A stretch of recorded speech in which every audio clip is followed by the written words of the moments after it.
నమస్తే, welcome to mega nine TV. నేను శిరాష్. నాకు కొంచెం తిక్కుంది, కానీ దానికి ఒక లెక్కుంది. ఇది power star Pawan Kalyan famous dialogue. కానీ ఇది అందరికీ తెలిసిందే. ఇదే డైలాగ్ ఇప్పుడు ముఖ్యమంత్రి రేవంత్ రెడ్డికి కరెక్ట్ గా సూట్ అవుతుంది అనిపిస్తుంది. కొన్నిసార్లు ఆయన చేసేటువంటి వ్యాఖ్యలు విన్నప్పుడు నిజంగా రేవంత్ రెడ్డికి తిక్కుందా అని కూడా అనిపిస్తుంది. కానీ దానికి ఒక లెక్క ఉంటుందని ఆ తర్వాత జరిగేటువంటి పరిణామాలను బట్టి అర్థమైపోతుంది. అదే ఫ్యూచర్ సిటీ అంశంలో కూడా ఇదే జరగబోతుందా? ఏ నమ్మకంతో పెట్టుబడుల సదస్సును ముఖ్యమంత్రి అక్కడ నిర్వహించబోతున్నారు? అసలు ముఖ్యమంత్రి రేవంత్ రెడ్డి వ్యూహం ఏంటి?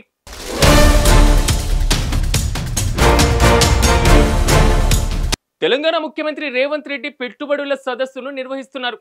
పరిపాలనలోకి వచ్చి 2 ఏళ్లైన సందర్భంగా ఉత్సవాలు కూడా చేస్తున్నారు. ముగింపులో భాగంగా ఇన్వెస్టర్ల సబ్మిట్ ను కూడా నిర్వహించబోతున్నారు. ఇందుకోసం భారీగా ఏర్పాట్లు కూడా చేస్తున్నారు. సాధారణంగా హైదరాబాద్ లో ఇన్వెస్టర్ల సదస్సు అంటే ప్రపంచ స్థాయి సౌకర్యాలున్న హైటెక్ సిటీ, లేకపోతే అదే రేంజ్ లో ఉన్న కన్వెన్షన్ లోనూ నిర్వహిస్తుంటారు.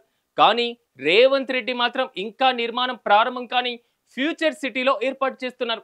అది ఆయన కాన్ఫిడెన్స్ అనుకోవాలా అంటే అవుననే కొంతమంది సమాధానం వినిపిస్తున్నారు.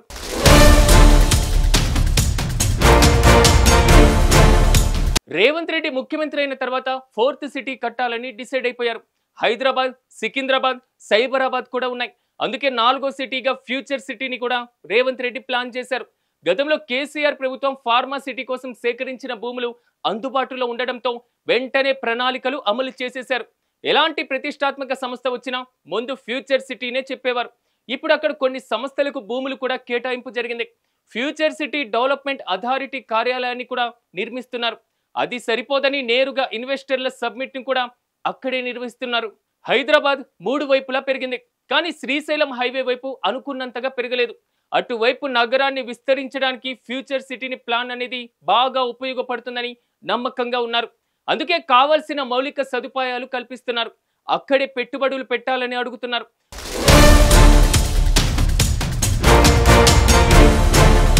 పది సంవత్సరాల్లో న్యూయార్క్ లాగా మారేలాగా ఫార్చ్యూన్ 500 కంపెనీలను ఆకర్షించడం, నెట్ జీరో స్మార్ట్ సిటీగా అభివృద్ధి చేస్తామని చెబుతున్నారు. అయితే ఇప్పటి వరకు భారీ సంస్థల పెట్టుబడుల ప్రకటన రాలేదు. ముఖ్యమంత్రి సింగరేణి కాలరీస్ కు 10 ఎకరాల్లో కార్పొరేట్ గ్లోబల్ ఆఫీస్ నిర్మించాలని ఆదేశించారు. వాటితో పాటుగా మరికొన్ని ప్రభుత్వ సంస్థలే కార్యాలయాలు నిర్మించనున్నాయి. ఇంకా గాడిన పడని ఫ్యూచర్ సిటీని రేవంత్ రెడ్డి చూపిస్తుండడం పారిశ్రామిక వర్గాలకు ఆశ్చర్యకరమే. కానీ అక్కడ ఏమీ లేకపోయినా అక్కడే ఘనంగా సదస్సు నిర్వహించి భవిష్యత్తులో అక్కడ ఒక గొప్ప నగరం ఉండబోతుందని ఆయన పారిశ్రామికవేత్తలకు నమ్మకం కలిగించేందుకు సిద్ధమవుతున్నారా? ఈ విషయంలో రేవంత్ రెడ్డి సక్సెస్ అయి ఫ్యూచర్ సిటీకి దిగ్గజ కంపెనీలు వచ్చేందుకు, పెట్టుబడులు పెట్టేందుకు ముందుకు వస్తే గొప్ప విజయం సాధించినట్లే అవుతుందని కొంతమంది పరిశీలకులు అంటున్నారు. నగరాల నిర్మాణంలో వివిధ రాష్ట్రాల మధ్య జరుగుతున్న పోటీలో రేసులోకి రావచ్చని చెబుతున్నారు. చూడాలి మరి ఈ పెట్టుబడుల సదస్సు ఎంత వరకు సక్సెస్ అవుతుంది, ఎంత పెట్టుబడులు తీసుకురావస్తుంది అని.